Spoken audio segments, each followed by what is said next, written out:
Aku suka cerita, dan karena kamu masih di sini, berarti kamu juga suka. Atau lagi gabut? Santai aja, let's go. Kita bahas sesuatu yang baru. Hari ini aku mau cerita soal satu kota yang penduduknya nggak jahat, nggak males, tapi berat badannya kompak, naik barengan. Bukan 1-2 orang, tapi satu kota. Warning, ini bukan cerita body shaming ya.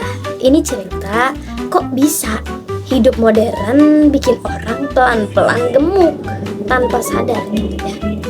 Kalau kita ngomongin kota dengan tingkat obesitas paling tinggi di dunia, yang sering muncul itu kota-kota di Amerika Serikat. Dan salah satu yang paling sering disebut adalah, kamu tahu? Tebak di komen dulu. McAllen, Texas. Kota kecil di perbatasan Amerika dan juga Meksiko.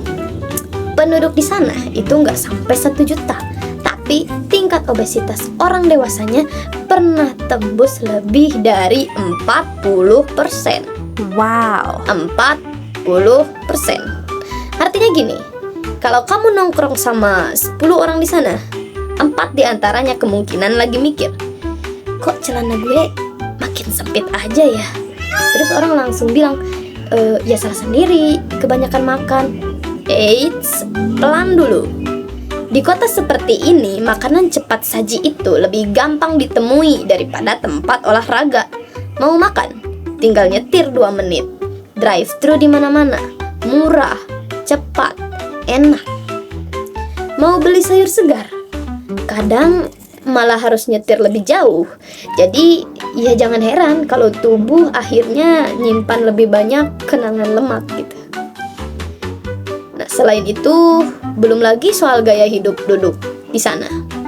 Di banyak kota Amerika, jalan kaki itu bukan kebiasaan, tapi kegiatan khusus.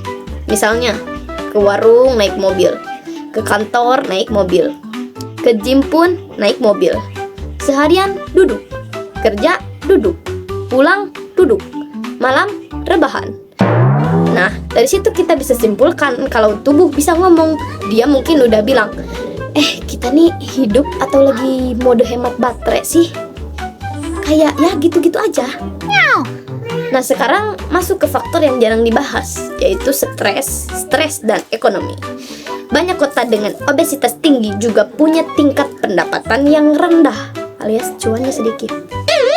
Makanan sehat itu mahal, dan makanan murah itu ya kamu tahu sendiri lah. Dan kalau hidup lagi capek, orang gak mikir protein dan serat. Yang dicari itu rasa nyaman. Misalnya, gula bikin senyum, lemak bikin tenang, dan tubuh kita gak punya tombol cukup. Yang bikin agak ngeri, masalah ini tuh gak berhenti di orang dewasa. Anak-anak di kota-kota ini juga punya tingkat obesitas yang tinggi. Artinya, ini bukan cuma soal berat badan, tapi soal pola hidup yang diwariskan. Anaknya belum kerja, tapi ya udah kenal junk food lebih dulu daripada sayur. Nah, kalau gitu terus solusinya apa dan gimana? Masa iya satu kota disuruh diet barengan? Kan nggak gitu ya. Nah, beberapa kota mulai coba bangun taman dan jalur pejalan kaki. Kemudian ada edukasi gizi di sekolah. Kemudian juga mereka membatasi iklan makanan gak sehat ke anak. Tapi jujur aja, ngubah kebiasaan satu kota, bayangin satu kota, itu lebih susah daripada ngubah niat diet hari Senin atau hari Selasa atau hari-hari lainnya. Karena ini bukan soal niat doang, ini soal lingkungan. Jadi, kota dengan tingkat obesitas paling tinggi di dunia itu bukan cerita orang yang kurang usaha. Ini cerita tentang kota yang dibangun buat mobil, bukan manusia. Makanan cepat yang terlalu mudah dan hidup modern yang terlalu nyaman. Kadang orang gak gemuk karena mau, tapi karena ya itu satu-satunya pola hidup yang tersedia.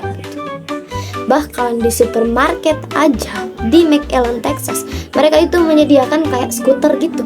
Skuter, biar mereka duduk dan naik skuter buat cari barang-barang belanja yang mau mereka beli gitu. Wah. Jadi segitu dulu ceritanya.